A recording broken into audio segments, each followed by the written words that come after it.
Morning. I am Dr. Rishi Sharma, head of the department SIRT Excellence. Today we will discuss about the subject international business, and in this subject we will discuss the external environment of international business. As we know, understanding of the environment is very important for any business, whether it is internal environment or it is external environment. And when we enter into an international business, the analysis of external environment become very important. So before understanding the various environment, we have to see what shapes international business. So international business starts with development in the global community. There are certain variables of international business like globalizations, where the concept is making the whole world one, increasing the business across the globe, privatization of the firms, reducing the government interventions over firm, increasing the use of information technology to help the business, and a diversity in the workforce as people are moving from one place to another place, and businesses are going internationally. So we are finding all these variables here. So what is an environment? Environment means surrounding.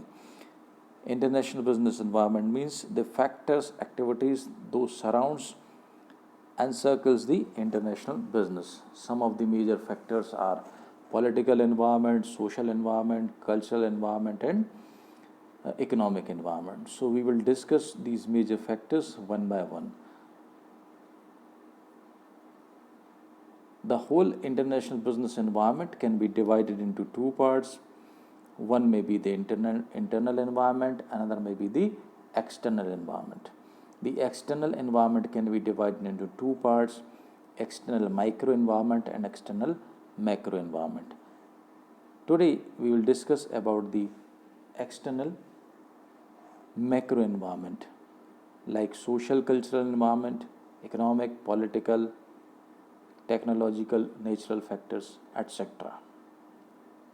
To start with this, the first factor is social cultural environment. And in this social cultural environment, we have to understand what the culture is. So culture is the thought and behavior patterns that the number of society learns through language and other forms of symbolic interactions. These custom, habit, beliefs and values, the common viewpoints which binds them together as social entities. So every society has a different culture.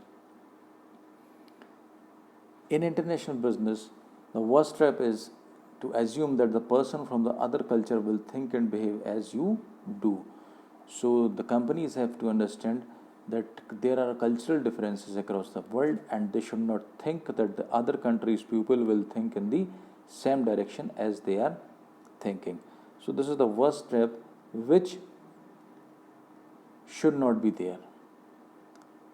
For example, there are certain cases in India, pizzas are now the flavor of the seasons. In India, Indian pizzas are the flavor of the month. Ever since India has opened its door for economic growth, host of the global brands like Pizza Hut, Domino's Pizza, and many more have been fighting for the slice of country's growing pizza market. So we can see pizza was not the part of Indian culture, but it was readily accepted by our customers, and now many multinational companies are coming in our country and opening the pizza food chains. There are certain guidelines for social and cultural factors in international business. Number one, the company has to resist the tendency of conducting business immediately. That means the company has to conduct the business after a proper research in the host country. Company may use the local business allies to understand the cultural factors. Companies can use the test marketing, and companies can, after a successful in the particular area, company can expand to different areas. We can take another case of the McDonald. In this particular case, we can see McDonald has substituted the mutton and beef burgers in Indian market because they are not according to the sentiments of the Indian populations, even though they have chosen the names which are related to the India's for their product, like Mek Aloo Tikki, Mek Maharaja. These are the local names which are used as per the choices of the Indian consumers. Moving forward to the political and government factors. In this, we can see what a political system is. Political system helps in integrating the parts of the society into various functioning units. It brings people together, it binds them together. Like cultural also, it influences business, how business is conducted in domestic and international environment. There is a concept of political risk. As we know, political risk is something that affect the global market operations and include war, revolution, riots, civil unrest, and any of which may result in non-payment of account receivables. So this is the political risk.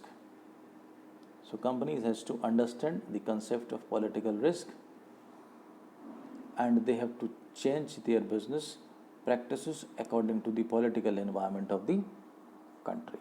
We can see the recent development in the India-China trade relations. This is the classical examples of the political risk. Other cases of political risk may be if international business hurts the employment and trust of the natives, like dumping of the cheap products in a country by another country.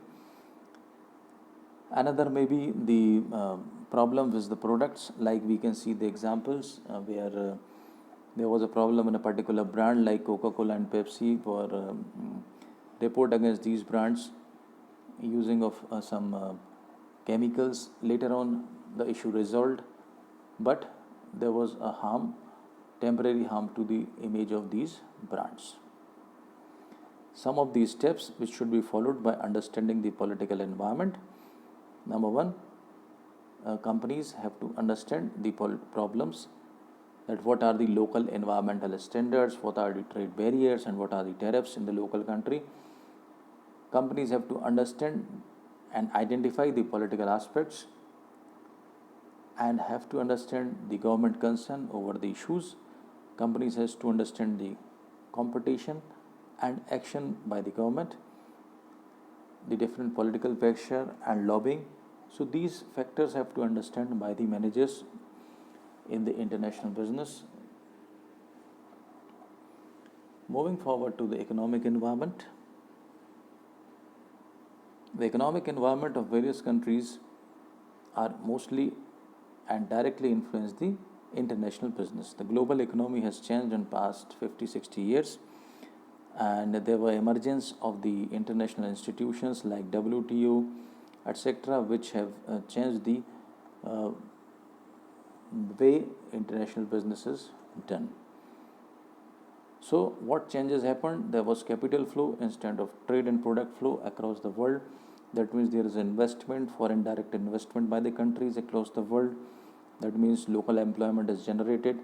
Establishment of the production facilities in various countries. There was technological revolution, and there was lessening of the control of macroeconomic factors for individual countries, and movement of economy from mixed to, or we can say from socialist to capitalistic economic structure. This has happened in last 50-60 years. So what are the ways for MNCs? So what MNCs can do? MNCs can search for the countries with higher growth rate as well as the positive future economic growth. Our country and China has emerged as the upcoming country for foreign direct investments. Most of the countries of the world have invested in our countries. In countries like India and China, companies have to understand the inflation flow and how the pattern of spending of the local countries, population. Companies have to see the balance of payment positions of the countries, and companies have to go for the various economic transitions that at present the country is going from which phase to which phase for example, from communist to the mixed or to the capitalistic economic systems. It will provide a deep understanding of the economic environment of the country, and this will help the MNCs to formulate the policies of the economic environment. So, to conclude, we can say the various factors affecting the international business at external level are the technological, political, social, cultural, economic, demographics. These all are different variables. We have today seen the variables related to the socio-cultural, political, and economic environment. In the next session, we'll look forward for the technological and demographic environment. So thank you for today.